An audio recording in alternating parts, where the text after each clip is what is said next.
Good afternoon, everyone. We have some folks still joining us, so we will give it a couple more minutes as folks are coming in through the waiting room. So thank you all for joining us, and we'll be starting in a couple minutes.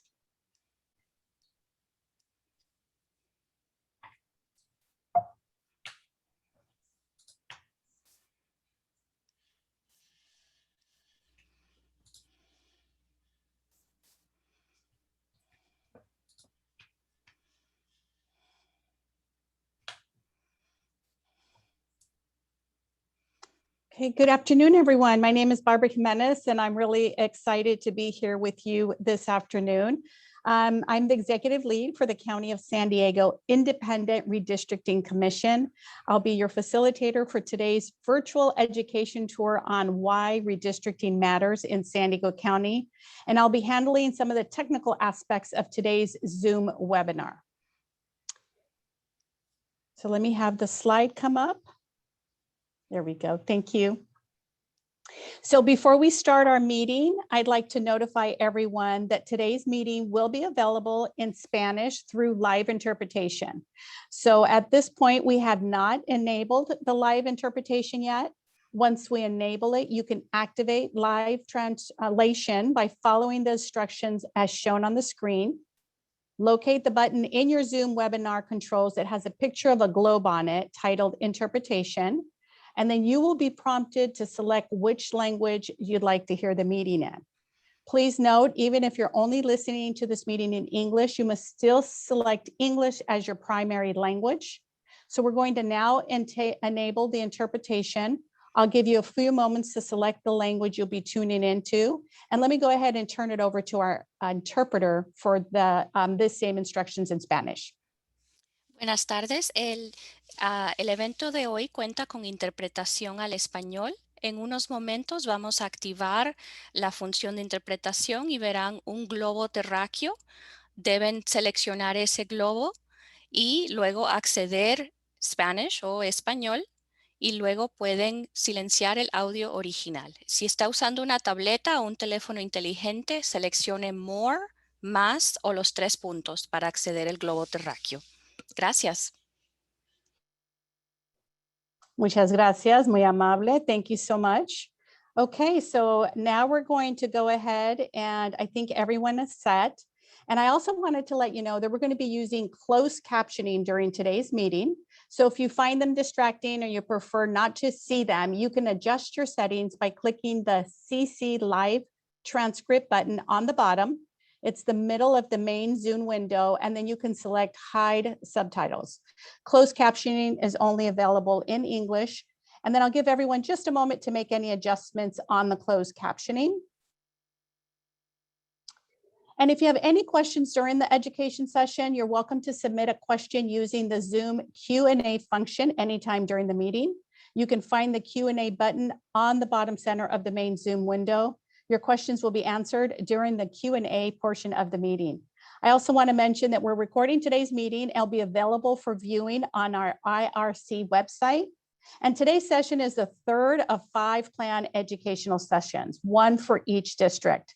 This one has been designated for District 1, but because all our meetings are virtual, all are welcome to attend any session, and we're really happy to have you here. So no matter where you live in the county. As you may have already noticed, live language interpretation for these meetings are available if requested at least 24 hours in advance of the meeting. If you would like to request live translation for another one of these educational sessions, you can call or email our redistricting inbox, and our contact information will be provided during today's presentation. So let me begin by introducing our speakers, all of who are residents of District 1. First, I'd like to start with Chair David Bain. He's a retired U.S. diplomat or foreign services officer with 29 years of experience working in more than 70 other countries. His career has included work on human rights, elections, and even redistricting with emerging demographies in the Middle East, Asia, and Europe. His last assignment was in San Diego, where he advised Navy SEALs about national strategy and foreign policy issues. Mr. Bain also has lectured in Israel, Iraq, Indonesia, Iceland, and various locations inside the United States. He holds degrees from the University of Virginia and from the U.S. Marine Corps Command Staff College in Virginia. Mr. Bain and his family enjoy volunteering with local schools, youth sports, and other programs throughout the county. Welcome, Chair Bain. Now, I'd like to introduce Commissioner Elidia Dostal. She is a business attorney who has served the San Diego community since her graduation from Yale Law School in 2002. She began her career at an international law firm, then maintained a solo practice for 8 years before joining Vance Law LLP in 2018.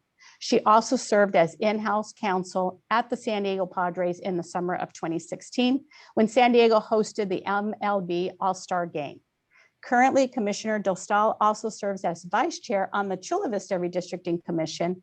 And in her spare time, she enjoys literature, yoga, writing letters to her friends and family around the globe, and strolling along the sand of San Diego's beautiful beaches. Welcome, Commissioner Dostal. And lastly, I'd like to introduce Commissioner Frank Pons. He's currently the principal and owner of F. Pons Independent Consultant, which provides consulting services in defense and national security, strategic planning, maritime safety, and security, disaster preparedness and response. He is also the director of strategic planning for the Stevenson International Consulting Firm. Commissioner Pons served 33 years in the Navy, developing people, creating high-performing organizations, and driving transformation through continuous process improvement within complex global security environments. Commissioner Pons is actively involved in the local San Diego community, is a member of Mission, Readiness, Council for a Strong America, the National Naval Officers Association, and supports the San Diego County Jackie Robinson Family YMCA Foundation. We thank the commissioners for their time today, their service on the San Diego County Independent Redistricting Commission. And without further delay, I'll now turn it over to our first speaker, Commissioner Pons. Well, thank you, Barbara. On behalf of my colleagues, Commissioner Boehm and Commissioner Dostal, I would like to welcome you to this educational forum on redistricting in San Diego County.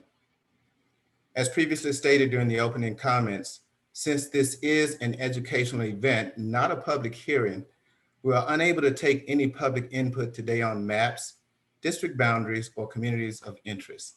However, we want and encourage your input on those issues, and we will provide information later in our presentation on how you can provide that input. Thanks again for being here. Next slide, please. The agenda. Here is what we will be covering today. First, what is redistricting? Second, who are the Independent Redistricting Commission, the IRC, and what do we do? Third, we'll share why redistricting matters and why it's so important. And finally, we'll share how you can participate, because as you will find out, your participation is very important to us.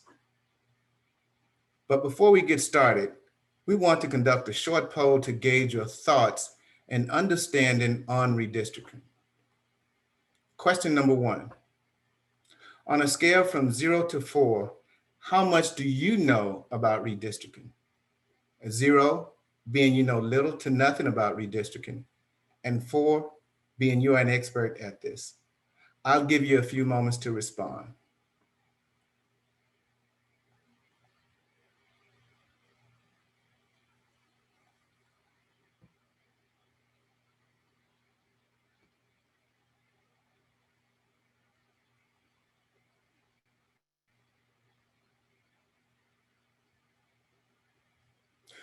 Wow, it seems we have a fairly mixed group, and with some answering they're not very familiar with redistricting, and some saying they are fairly familiar with it. Hopefully this presentation today can help answer any lingering questions that you may have. Next question, the importance of redistricting. On a scale of 0 to 4, how important do you think redistricting is? 0 being not important at all, and 4 being extremely important. Again, I'll give you a few moments to respond to this question as well.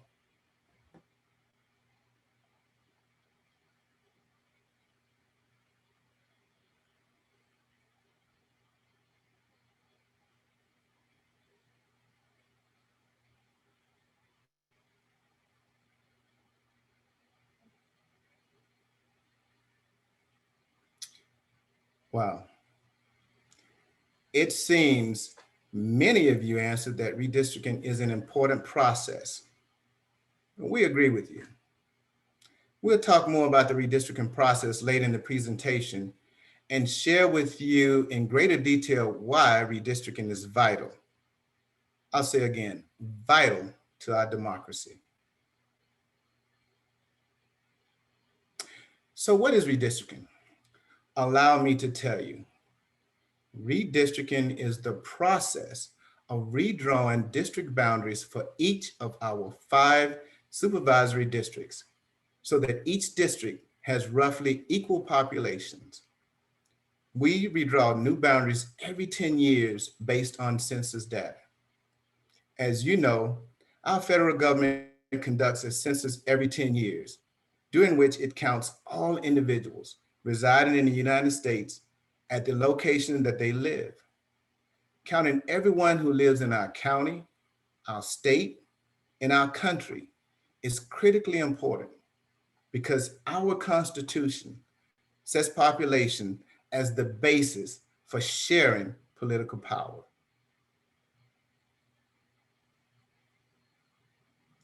So why are new redistricting boundaries drawn? Why do we draw new boundaries? Hey, a lot changes in 10 years. Let's think about your own neighborhood and communities and the changes that have happened over those last 10 years. Those changes are happening all over the county. Communities may grow because babies are born, people move into new neighborhoods, or they move from one place in the county to another place in the county. Communities may also shrink in populations because, unfortunately, people die or move out of the county to another part of the county. Areas where there were once roughly the same number of people become unequal.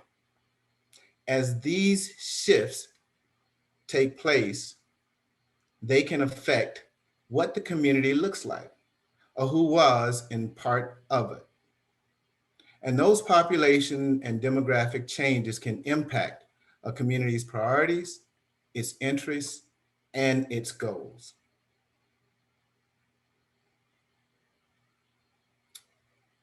So why are new redistricting boundaries drawn? Now you'll see on this slide an illustration of this idea. On the left, you see a community with the population equally divided among its districts.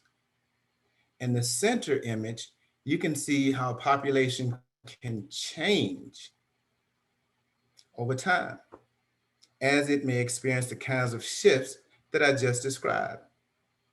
As a result, some of these districts become unbalanced. Now, the image to the far right shows how redrawing boundaries in a process called redistricting addresses those changes, those shifts, so that they are once again equal in population. Why are new redistricting boundaries drawn? We redraw boundaries every 10 years in a process called redistricting, so that they are equal in population and will allow fair representation.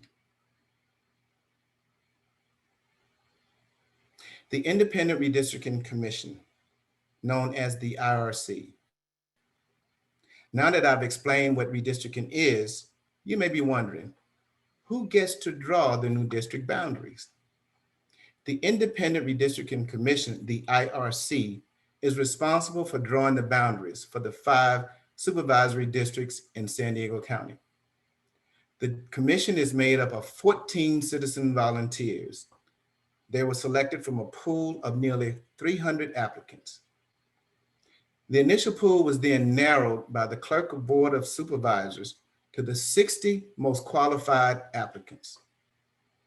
All commissioners completed an application that involved explaining how their experiences and education indicated they met the required qualifications to be a commissioner, including possessing analytical skills, the ability to understand and apply state and federal laws, the ability to be impartial, and lastly, knowledge of and appreciation for the diversity of the county. Then a random drawing was conducted to select the first 8 members from those 60 applicants. These 8 initial commissioners then reviewed the remaining applications and selected the final 6 commissioners based on the qualifications I just mentioned. But wait, they also had to consider other criteria, such as party affiliation, because the commission is required to reflect the political party breakdown of the county, of Democrats, Republicans, and no party preference. The commission must also be representative of the county's diversity. So the commissioners also had to consider other factors such as gender, race, ethnicity, and geography.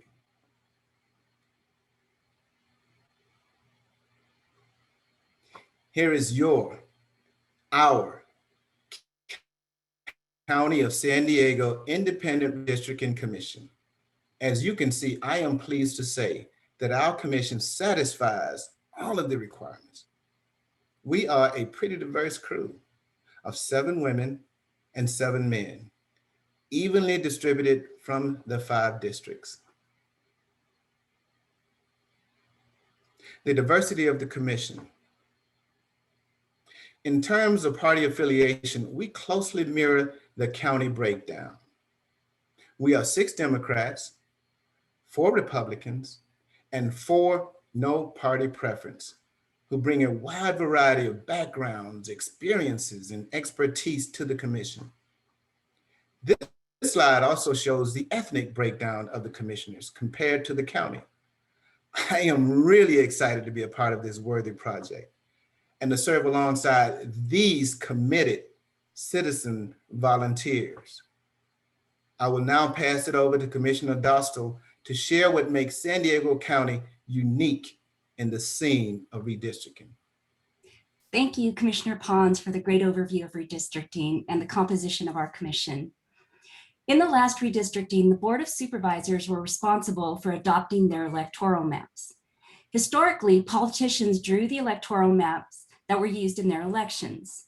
Indeed, that is still the case in most of the country, and too often the result is maps that serve political interests rather than the public good and where gerrymandering is common. We are fortunate in San Diego County to be one of only 4 counties in the state. It's the responsibility of drawing boundaries in the hands of citizens like our IRC and away from elected officials. I want to emphasize that we must follow strict, nonpartisan criteria, which we will cover in a moment, to ensure that impartiality and fairness are the basis for drawing district boundaries, as well as upholding the ideal of one person, one vote. These rules will prevent unfair practices such as gerrymandering and should result in fairer maps where citizens can elect someone who will represent them. For now, I want to emphasize that we operate as an independent commission, which means we are independent from the influence of elected officials. We are responsible for conducting the redistricting process in an open, transparent manner, and we are committed to making it possible for as many broad and diverse voices to be heard in this process. Here is a list of our duties. We must hold public meetings. We have regularly scheduled IRC meetings twice monthly. We must conduct public hearings so that we can learn about the community and especially about communities of interest. We must gather public testimony, draw draft maps. And lastly, after we've gone through a public, transparent process, we will adopt the final map that will be used for supervisor elections for the next decade. Again, we are an independent commission of citizen volunteers. We operate completely independently from the influence of our elected officials. And we are accountable only to you, the public, in our duties to draw fair and accurate maps for the county. I'm going to now talk about the criteria that the IRC is required to use to draw new boundaries. The criteria are listed in the order of priority in which they must be applied. The first criterion is one that's already been mentioned. Districts must be of nearly equal population. This rule is required by the US Constitution. We expect to have roughly 650,000 residents in each district. Next, we must make sure that we create a map that complies with the Voting Rights Act to ensure that minorities have a fair opportunity to elect representatives of their choice. Districts must be drawn contiguously so that all parts of the district are connected to each other. Districts must also minimize the division of cities, counties, neighborhoods, and communities of interest to the extent possible. Districts should be geographically compact such that nearby areas of population are not bypassed for more distant populations. This requirement refers to density, not shape. In addition, the place of residence of any incumbent or political candidate may not be considered in the creation of a map, and districts may not be drawn for the purpose of favoring or discriminating against an incumbent, political candidate, or political party. The changing map you see on the right reflects the changes in our county's district boundaries from 1991 through 2011. There are additional criteria that apply only to San Diego County. 3 of the 5 districts have to include unincorporated areas, and 2 of these districts have to be comprised primarily of unincorporated areas. As a point of reference, the County of San Diego includes 18 incorporated cities, mostly in the western part of the county, as you can see on the map. But much of the county is unincorporated territory. land outside of the boundaries of the 18 incorporated cities. On this slide is a map of District 1. The first district extends from the Pacific Ocean in the west to the Otay and San Miguel Mountains in the east, and from Point Loma in the north to the US-Mexico international border in the south. At the heart of the district lies San Diego Bay, a 23 square mile resource for commerce, ecology, and recreation. So why does redistricting matter? Redistricting matters because how maps are drawn and how communities and neighborhoods get grouped together or separated can affect whose voices are heard on election day. Redistricting done properly and fairly ensures that communities can elect a representative of their choice. From the point of view of redistricting at the county level, it's worth mentioning that our county Board of Supervisors operates a budget of over $6.5 billion. Yes, billion dollars.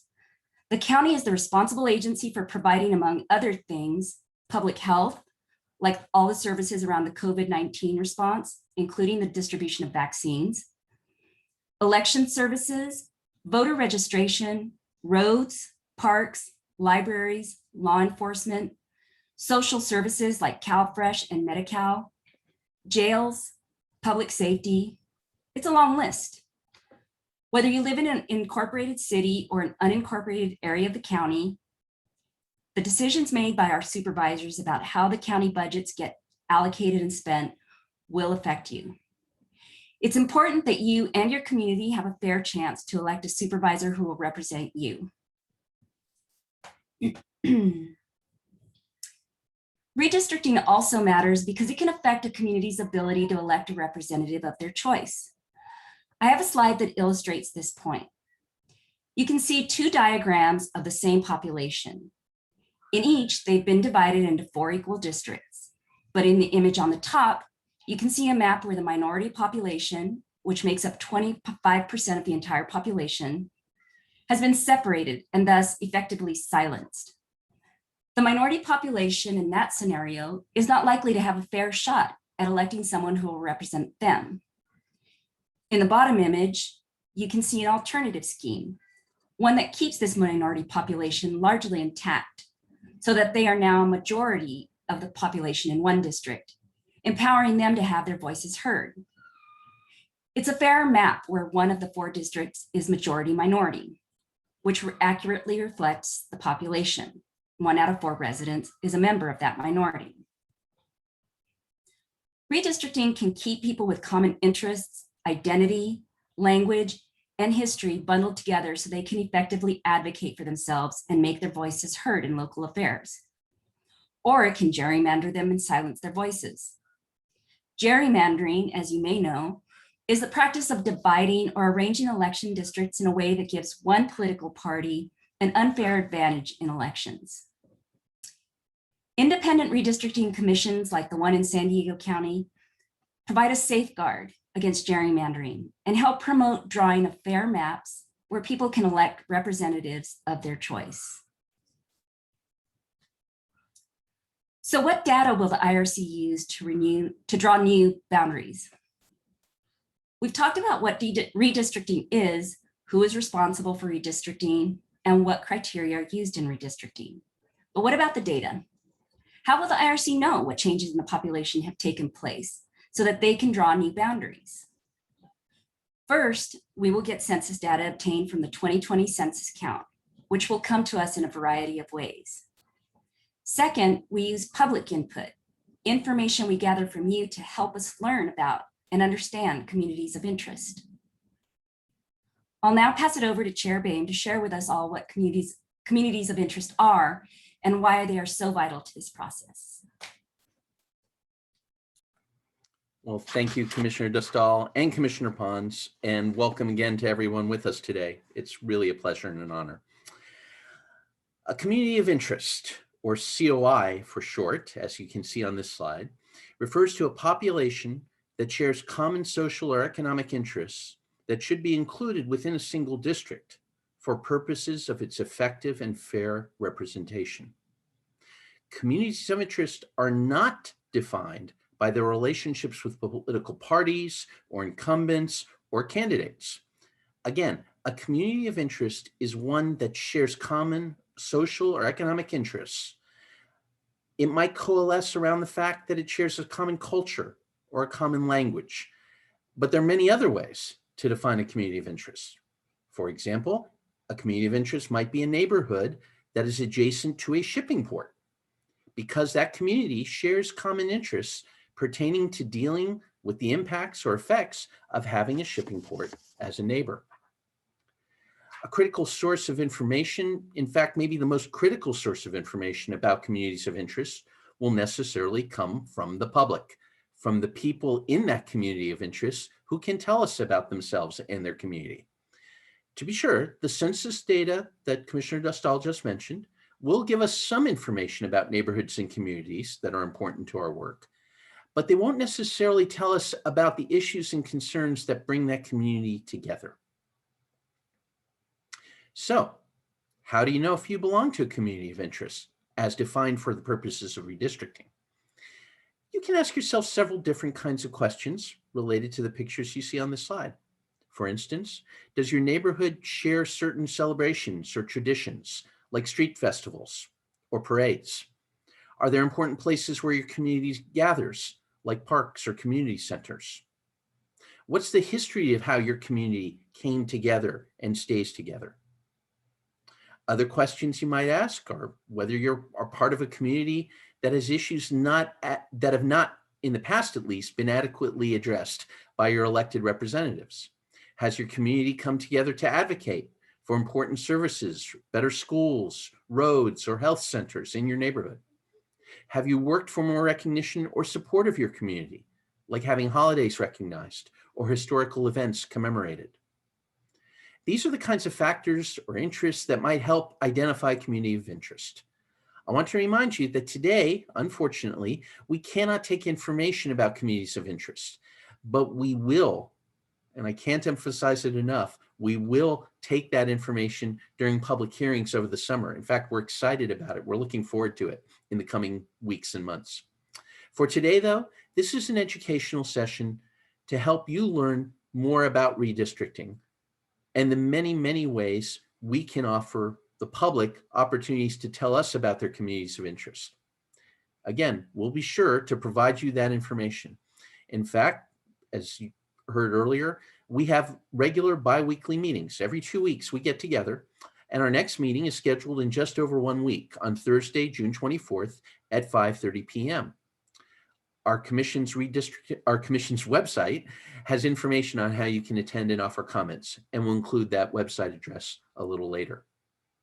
Let me turn now, though, for how to provide public input specifically on communities of interest. We'll be conducting, in accordance with law, a minimum of 7 public hearings starting in just a few weeks on communities of interest. Those hearings are intended to give the residents of San Diego County the opportunity to participate in the redistricting process at this stage by providing public input on communities of interest. But you don't have to attend one of those hearings or any meeting to provide that kind of input on your community of interest. As you can see here, you can provide oral testimony at a public hearing, that's true, but you can also submit written testimony at any time via email or even regular mail. You can draw a map, and we'll soon have on our website an electronic tool that can help you draw an electronic map. Or you can simply draw a paper map to help us understand and learn about your community of interest or related issues. You could also provide as much detail as you can about your community and the characteristics or issues that bind you together and why you should not be separated in any of those channels. This slide shows you a timeline of roughly the activities and timing that the IRC, our IRC, your IRC, as Commissioner Pons mentioned, that lays out how we plan to proceed from now until the final map is adopted. It begins in June, although we've already started that, and we're glad you're part of that today. And we've been busy even going back to last fall. You'll see we are currently in the education tour phase, like the event we're in today. And we'll be continuing to do these, as Ms. Jimenez mentioned, 2 more times in the coming weeks. Roughly in mid-July, we expect to begin public hearings, as I just discussed, where we will be looking forward to learning and gathering as much information as we can about the communities of interest that exist throughout the county. In mid to late August, we expect the U.S. Census Bureau to release raw data to the states, including California.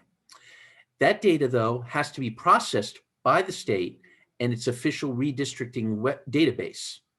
That provides the data we need to start drawing the boundaries, and that's expected to become available to us, at least tentatively, in late September. Shortly after that, in early to mid-October, we plan to begin drawing draft maps. Each draft map will be published and made available for public comment.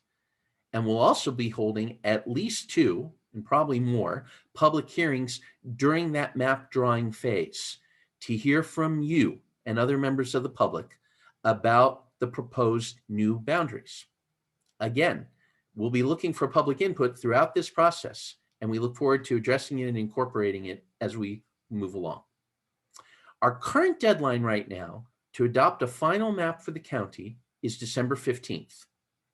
Please remember, though, this is a tentative timeline based on current information and developments. All the dates you see here, including the final map adoption deadline, are subject to change. Let me speak for a moment more about why that's so tentative. You may have heard that census data has been delayed. In fact, it's been significantly delayed, affected by a number of things, not the least of which is the COVID-19 pandemic.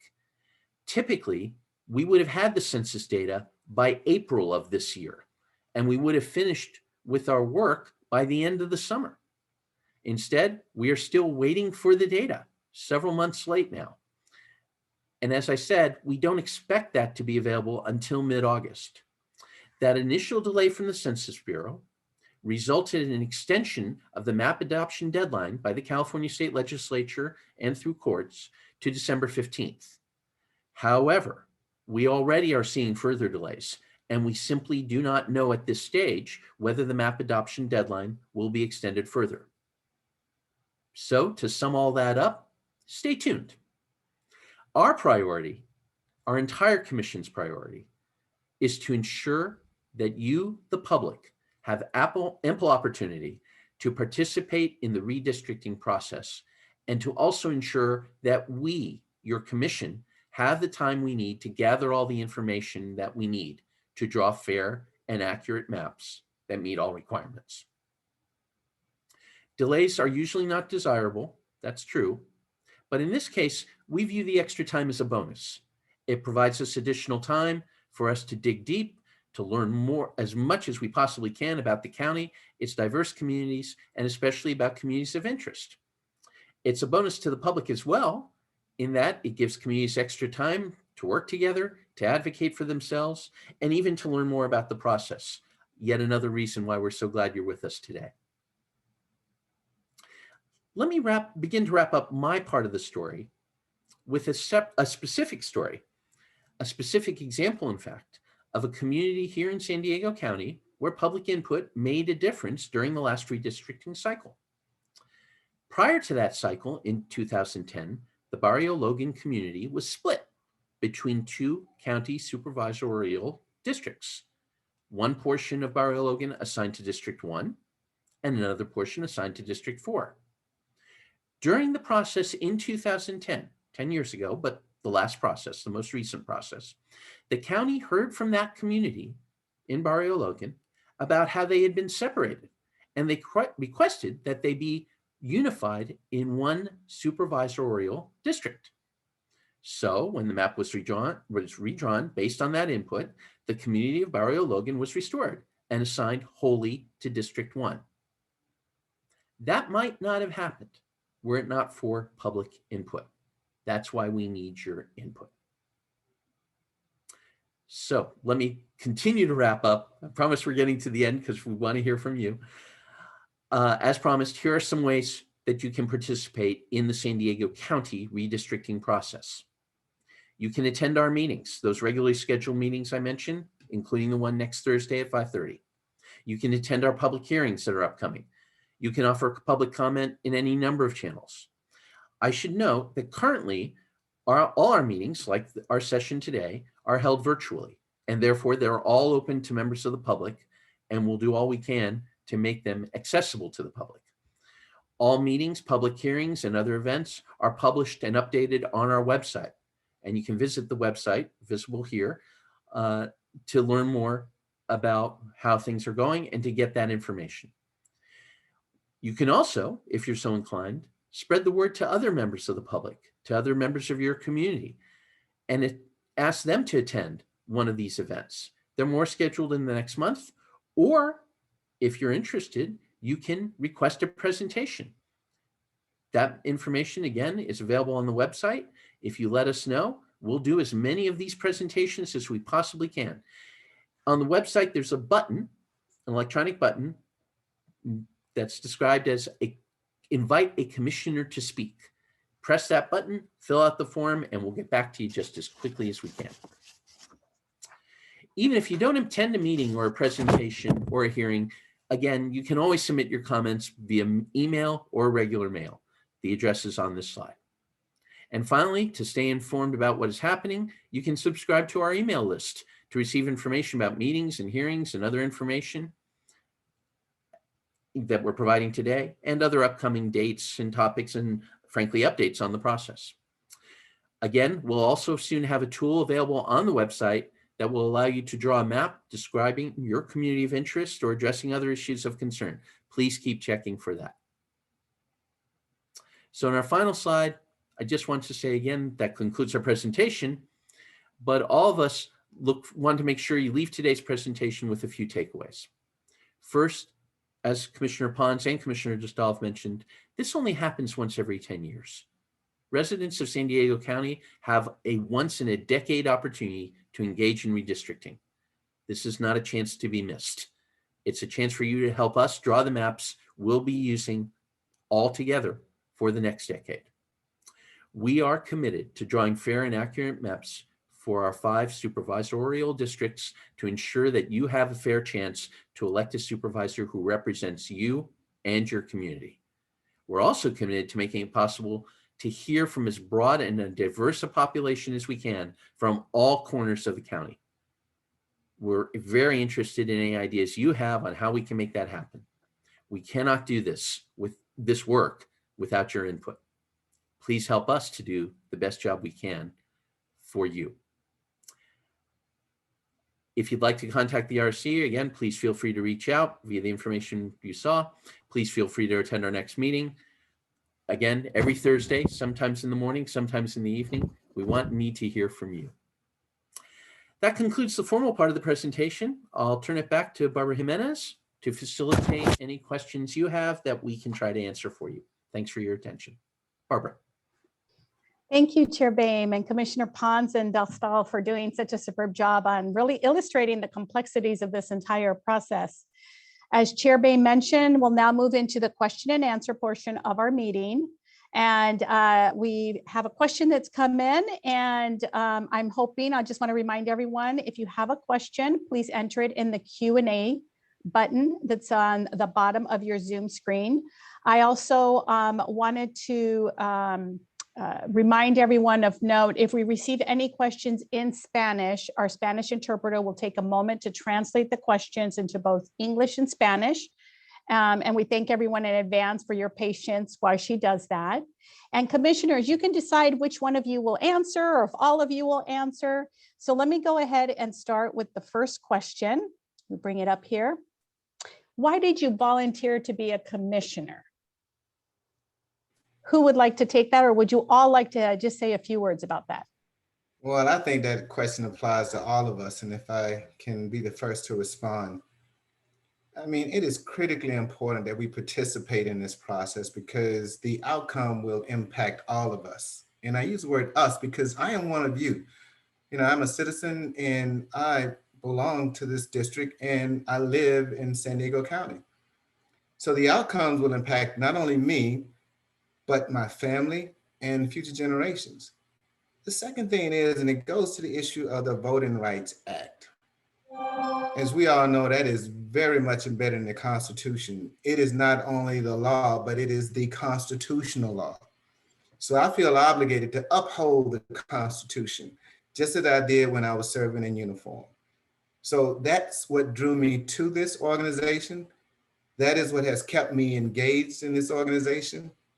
And that is what will drive me to continue to give my very best to do what is right for me, for you, for us, and the community. Thank you.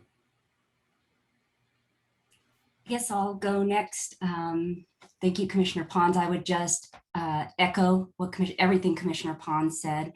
And for me specifically, it's such a critical part of our democracy. And in addition to just voting in every election, which my parents always emphasized was so important as a citizen of this country, I also felt it was important to assist in this opportunity for redistricting, because without the one vote, one person, one vote, having everyone's vote heard, our democracy is meaningless. We need to make sure that we have fair boundaries for all our elections. And so that is why I wanted to join, especially because my father, who emigrated to this country from Mexico, you know, when he first got here, he didn't have the privilege of citizenship and the privilege of voting.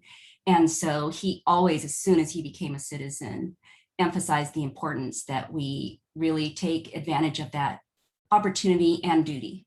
So that is part of what drove me here, is opportunity and duty. I would just add a few more selfish motivations, in that it's remarkable to me how talented my fellow commissioners are, but also the kind of public interest and participation this is beginning to generate.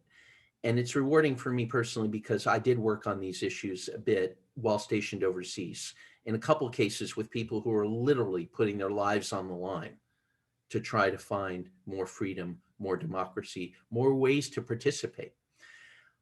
I also am happy to say, as a relatively new resident of San Diego, I've only lived here for about 7 years now, but my wife is from the area, so I'm familiar with it. But I'm learning more and more about the county, and that's exciting. That's great fun to learn about it in this way with these purposes, but of course, to just get familiar with friends, neighbors, communities, and to see how diverse and rich that diversity is and how important that is. So again, my thanks to all of you for being here today.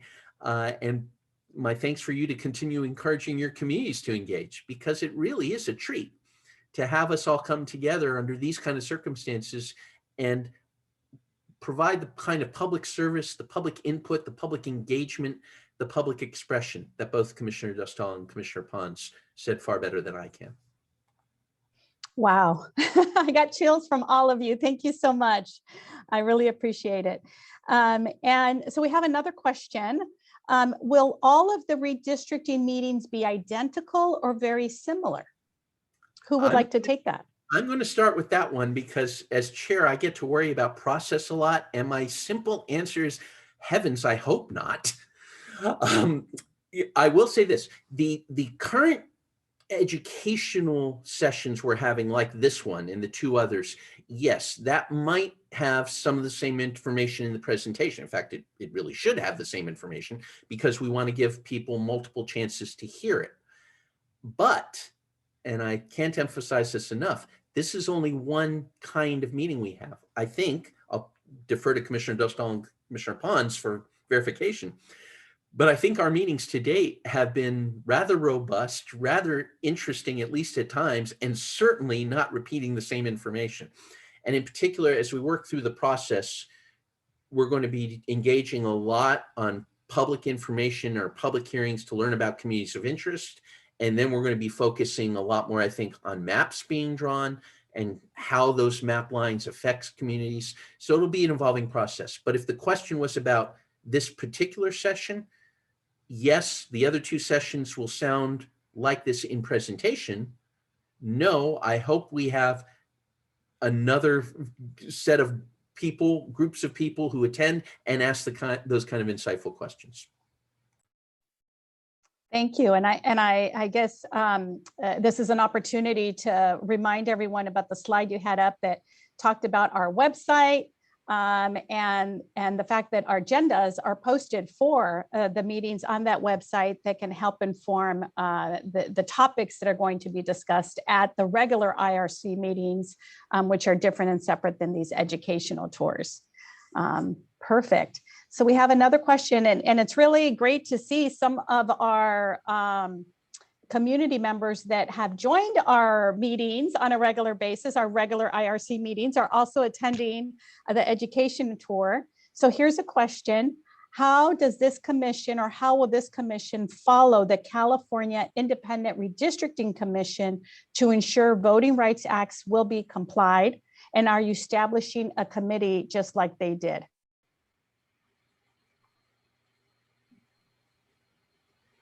You want to, Commissioner Dostal, Commissioner Pons, do you want to take that, or do you want me to start? And Please proceed, and I'll join in, please. because I'll restrict myself, and I'll try to be shorter this time on the process side of it. Put simply, we will establish a committee whenever we need to, but we're also very attentive to the unique ability to bring 14 people together. And I think it's fair to say we're working more and more effectively together to have a discussion that takes full advantage of all that diversity and wisdom in the room.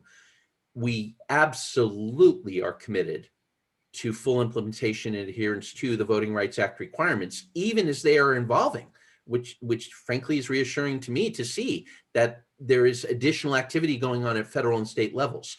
Whether we need a committee or not is a decision I think we'll make as a commission for San Diego County.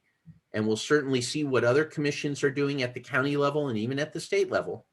But we'll do what makes the most sense to have an informed and ideally publicly engaged discussion about the best way to focus on it. But I can tell you, the commissioners I've worked with have been more than willing to spend the time needed, whether we need extra meetings, extra homework, or extra training to make that happen.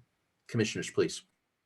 I would just add that beyond that, we also have hired a demographer. We are hiring a demographer. We will look at the census data. We have counsel to help us, and by counsel, I mean attorneys, to help us understand the Voting Rights Act and our duties under the Voting Rights Act. So we absolutely are committed to following the Voting Rights Act. Yes, absolutely. And let me just add to that. Listen, it's baked into the process. It's mandated that we not only consider, but we include the elements of the Voting Rights Act into this process. And what we do comes down to two basic elements: trust and confidence. And we can only deliver that through transparency of this process. And this meeting, going back to the first question, it may not be identical to future meetings, but it will be similar, because this process is so dynamic. And I want to share something else. Not only do we attend our own meetings, but we also attend other meetings. I attended, and several of my colleagues attended meetings in some of the unincorporated areas. It was a very lively discussion. And I was in the listening mode because I wanted to understand the concerns of those individuals in those districts. And so, yes, the process is dynamic. And so we have to make sure that we have a dynamic process. Two, the Voting Rights Act is baked in, and it is mandated to be included into this process. Thank you. Wonderful, thank you. So I have a comment that came in I'd like to share. Thank you all for this effort and the communication too. So thank you. And then I'll ask the last question because I want to make sure we allow enough time, a couple minutes before we end, for a couple of polls. So a question, this is a great question because I know that there's an opportunity to really provide the information, and it's crucial to the Independent Redistricting Commission. But the question is, will this commission approve the final district maps or the Board of Supervisors? Chair Boehm, over to you. We do. How's that for a short answer? It's one of the most powerful aspects of it, and I'll just extend it a tiny bit. I have seen in other states criticism, or critiques, I should say, of independent redistricting commissions as somehow unaccountable. I would quibble with that, because I think both we provide a unique way to have public engagement about redistricting. We are authorized, in fact, required under law, not only to draw those maps and approve those maps, but to do so with no interference or even contact with the Board of Supervisors.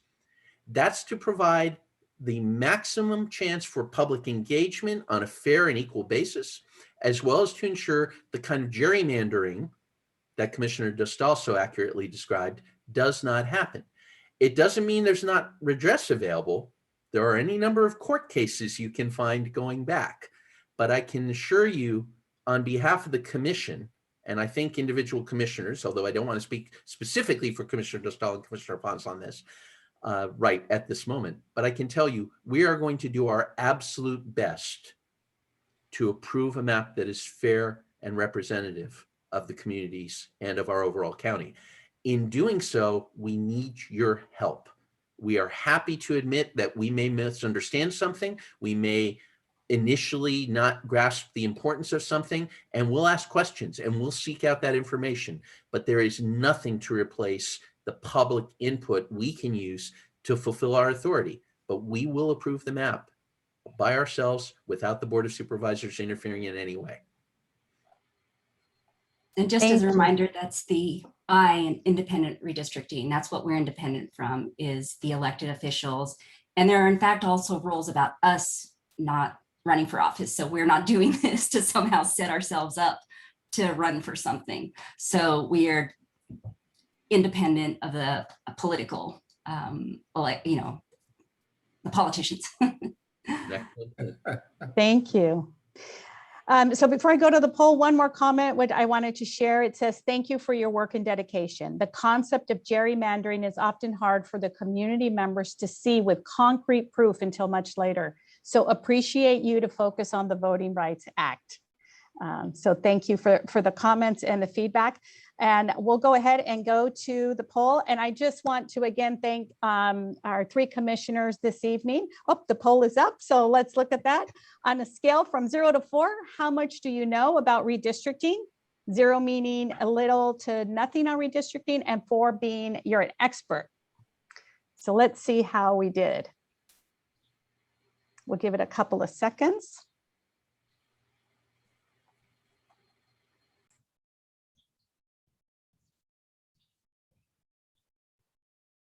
Okay. Very nice. So we have 44% there. So that looks really good. And that's great. And it just really, we're really happy just to see the familiarity and hopefully today's presentation helped to answer any questions that you had about the process. So we'll go ahead and now do our last poll of the afternoon or early evening, importance on redistricting.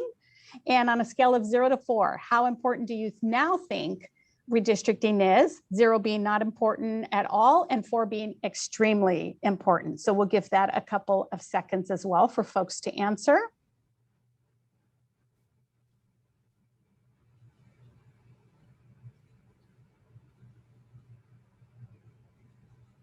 Wonderful. Congratulations. This is great.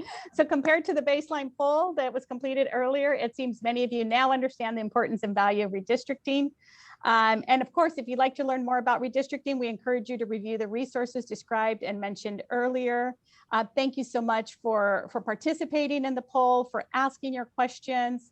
And we really appreciate it. And just a reminder, you can email us at redistricting@san-diego or sdcounty.ca.gov. You're welcome to reach out through the different ways that the commissioner highlighted during the presentation, and I think we'll be bringing that up.